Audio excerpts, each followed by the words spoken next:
ग्रामीणों की तमाशबीन भीड़, रात के अंधेरे में जांच करते पुलिसकर्मी, मौत पर मातम मनाते घर वालों को देखकर आप समझ गए होंगे यहाँ ऑल इज वेल नहीं है।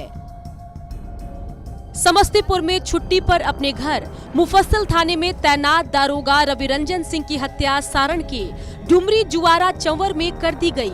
वो 6 दिन की छुट्टी पर अपने घर अवतार नगर आए थे। मंगलवार की देर शाम किसी परिचित के फोन करने के बाद बाजार की तरफ गए थे। देर रात तक घर नहीं लौटने पर परिजनों ने उनको फोन किया। बहुत देर तक उनका फोन स्विच ऑफ बताता रहा, जिसके बाद परिजनों ने अवतार नगर थाने को उनकी गुमशुदगी की सूचना दी। पुलिस उनकी तलाश में जुटी है। तलाशी के क्रम में उनका शव डुमरी जुआरा चंवर में मिला। शव के पास लोहे की रॉड और दाव मिली। अवतार नगर थाना क्षेत्र में उनका घर है और वे समस्तीपुर से परसों, जैसा कि उनके परिजन बता रहे थे कि वो आए थे और फिर शाम में सब्जी लाने गए थे। इसी बीच में उनको किसी ने फ़ोन करके बुलाया था, किसी परिचित के द्वारा ही, और घर पर भी उनसे एक बार उनकी बातचीत हुई थी तो उन्होंने बताया था कि कहीं गए हैं। उसके पश्चात रात में उनका फ़ोन नहीं लग रहा था, ना ही वो वापस आए थे।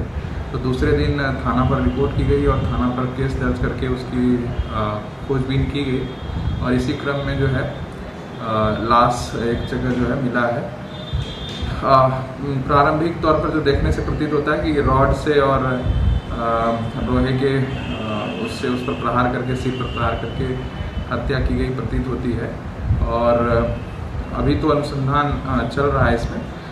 हत्या का कारण पूरी तरह से स्पष्ट नहीं हुआ है, लेकिन ऐसा प्रतीत होता है कि आपसी कोई रंजिश या विवाद के कारण किसी जान पहचान वाले लोग ही के द्वारा ही हत्या की गई। तो जैसा बात से मालूम चल रहा है कि बहुत अच्छे स्वभाव के थे, काफ़ी मिलनसार थे और किसी का विवाद यहाँ नहीं था। क्या ऐसा लगता है कि नौकरी के दरमियान किसी से कोई विवाद हुआ हो, उसको लेकर के ऐसी कोई बात हुई हो?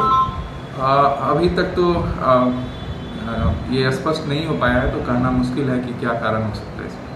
कितने घंटे बाद गायब होने, कितने घंटे बाद बॉडी मिली उनकी?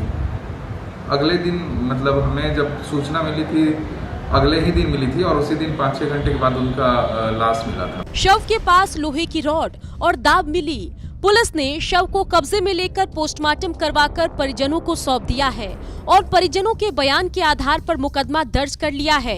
मृतक दारोगा अपने पीछे 3 बेटियों और एक बेटे को छोड़कर गए हैं। पुलिस को आशंका है कि इस हत्या में किसी परिचित का हाथ हो सकता है। हाल ही में पुलिस मामले में जांच की बात कहकर कुछ कहने से बच रही है।